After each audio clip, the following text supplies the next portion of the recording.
ఇప్పుడు మనం క్రికెట్ చూస్తూ ఉంటాము. ఒక్కొక్కసారి క్రికెటరు ఆడే పర్సను సడెన్‌గా మీకు ఆయాసం ఎక్కువైపోయి కింద పడిపోతాడు. ఎందుకు? దానికి కారణాలేంటి? ఇప్పుడు తెలుసుకుందాం. సో, ఈ ప్రాబ్లమ్ అనేది 3 కారణాల వల్ల రావచ్చండి. ఒకటి ఎవరికైతే అలెర్జిక్ ఎయిర్‌వే డిసీజ్ ఉంటుందో వాళ్ళకి రావచ్చు. లేదా ఎవరికైతే ఎక్సర్సైజ్ ఇండ్యూస్డ్ ఆస్తమా అంటే ఎక్సర్సైజ్ వల్ల వాళ్ళకున్న ఎగ్జిస్టింగ్ ఆస్తమా వర్సన్ అవుతుందో వాళ్ళకి రావచ్చు. థర్డ్‌ది ఎవరికైతే ఆల్రెడీ విండ్ పైప్ గాలిగొట్టం నేరోగా ఉంది ఇంతకు ముందు నుంచే.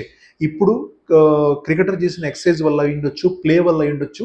అది అగ్రవేట్ అవుతుంది. అంటే నారోయింగ్ ఇంకా పెరుగుతుంది. సో, ఈ 3 కారణాల వల్ల క్రికెటర్ అనేది సడెన్‌గా ఆయాసం పెరిగి అక్కడే ఫీల్డ్‌లోనే కింద పడిపోయే అవకాశం ఉంది. దీన్ని acute exacerbation or acute lung attack వాడుక భాషలో అలా కూడా మనం పిలవచ్చు. ఊపిరితిత్తుల సమస్య ఉన్నవాళ్ళు గానీ, అలెర్జీ, ఆస్తమా ఉన్నవాళ్ళు గానీ, ఆయాసం ఉన్నవాళ్ళు గానీ క్రికెట్ ఆడొచ్చా? ఆడకూడదా? ఈ విషయం గురించి తెలుసుకుందాం మనం. సో, యంగ్ పేషెంట్స్ ఎవరైతే అలెర్జీ, ఆస్తమాతో బాధపడుతూ ఉంటారో, ఎవరికైతే ఆయాసం ఎక్కువగా ఉంటుందో వాళ్ళు క్రికెట్ ఆడకూడదని ఏం లేదండి. ఎందుకంటే అడెక్వేట్ ట్రీట్మెంట్ గనక తీసుకోగలిగితే అలెర్జీకి కానీ, ఆస్తమాకి గానీ, మిగతా కండిషన్స్ అన్నిటికి అడెక్వేట్‌గా తీసుకుంటే మీరు కంపల్సరీగా హ్యాపీగా క్రికెట్ గానీ, వేరే గేమ్ గానీ 100% ఆడుకోవచ్చు. ఎవరు ఆడకూడదు?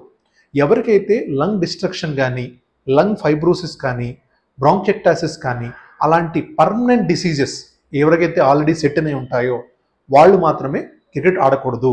మిగతా వాళ్ళందరూ క్రికెట్ ఆడుకోవచ్చు.